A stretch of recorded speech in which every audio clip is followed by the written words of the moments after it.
সম্প্রতি স্টারলিংক নিয়ে CST research ফাউন্ডেশনের চেয়ারম্যান ও পার্বত্যনিউজ.com-এর সম্পাদক মেহেদী হাসান পলাশ তার ফেসবুকে একটি পোস্ট দিয়েছেন। ফেসবুক পোস্টে স্টারলিংক নিয়ে মেহেদী হাসান পলাশ লিখেছেন, ড ইউনুস এবং ড খলিল এক এক করে তাদের টার্গেট বাস্তবায়ন করে চলেছেন। এর সর্বশেষ সংযোজন পার্বত্য চট্টগ্রামে স্টারলিংক চালু। ই-লার্নিংয়ের নাম করে পার্বত্য চট্টগ্রামের প্রত্যন্ত এলাকায় স্টারলিংক সংযোগ চালু করার ব্যবস্থা করেছেন।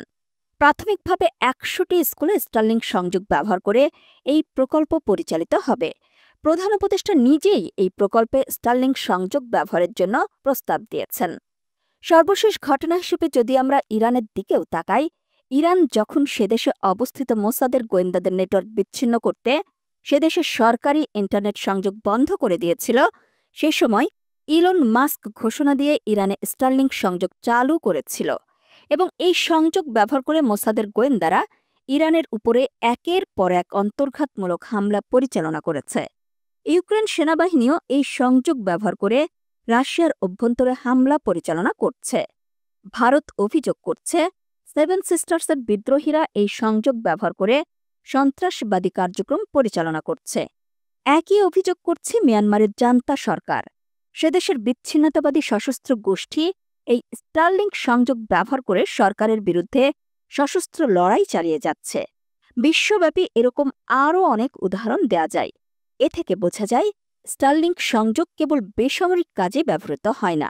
সামরিক কাজে, বিশেষ করে দেশে দেশে সরকার বিরোধী বিচ্ছিন্নতাবাদী সশস্ত্র গোষ্ঠীদের যোগাযোগ প্রতিষ্ঠায় এই সংযোগ অত্যন্ত জনপ্রিয় ও কার্যকর।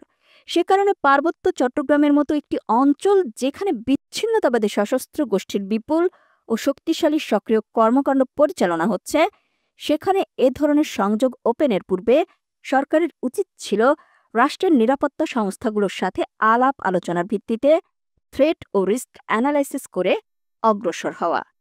কেবল বাংলাদেশে নয়, ভারতের সেভেন সিস্টার্স ও মিয়ানমারের সন্নিহিত প্রদেশগুলোতে যে বিচ্ছিন্নতাবাদী কার্যক্রম পরিচালিত হচ্ছে, এই সংযোগ ব্যবস্থা তাদের কোনো বিশেষ সুযোগ তৈরি করে দেবে কিনা সেটাও বিবেচনায় আনা উচিত ছিল। একই সাথে ত্রিদেশীয় বিচ্ছিন্নতাবাদী গোষ্ঠীর মাঝে আন্তঃযোগাযোগ প্রতিষ্ঠায় স্টারলিংক নেটওয়ার্ক কোনো ভূমিকা রাখতে পারে কিনা সেটাও ভেবে দেখার প্রয়োজন ছিল। এই সুবিধা সেখানে চালু হলে বাংলাদেশ থেকে রিসিভার কিনে ওইসব অঞ্চলে সংযোগ স্থাপন করা যাবে কিনা সেটা পরিষ্কার নয়। এ ধরনের ঘটনা ঘটলে ভারত ও মিয়ানমারের সাথে আমাদের কূটনৈতিক সম্পর্কের অবনতি ঘটতে পারে।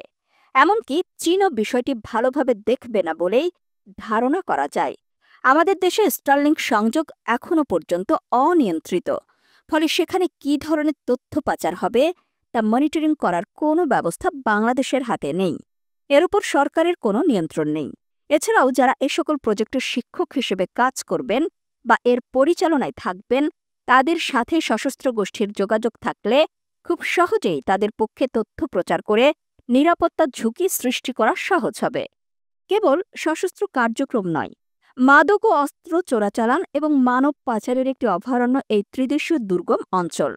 ৩ দেশের অপরাধীরা তাদের অপরাধ কর্মকাণ্ড পরিচালনায় এই দুর্গম সীমান্তের সুবিধা ব্যাপকভাবে ব্যবহার করে থাকে।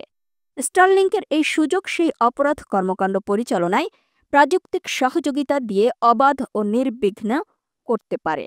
সামগ্রিকভাবে পার্বত্য চট্টগ্রামে এই স্টারলিংক সংযোগ যতটা না ই-লার্নিং ও শিক্ষা বিস্তারের উদ্দেশ্যে, তার থেকেও বেশি রাষ্ট্রবিরোধী কাজে ব্যবহৃত হওয়ার সম্ভাবনা রয়েছে।